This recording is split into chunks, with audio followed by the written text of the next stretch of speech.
Hello, in this video I want to show you how to enable mobile data saver for Nokia 9 PureView. To do this, we'll need to open our settings, then go for network and internet. Here you should be able to see data saver right below mobile network, and if you enable it, you'll be saving some mobile data, as it will restrict some of the apps from using it in the background. And for example, if images on any apps or browsers won't load, that means this data saver prevents them from it. So you can also try to disable it to fix the issues with that.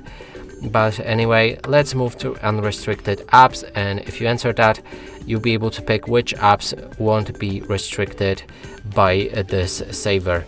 And that's it for this video. Hope you like it. Please consider subscribing to our channel, leave a like and a comment below.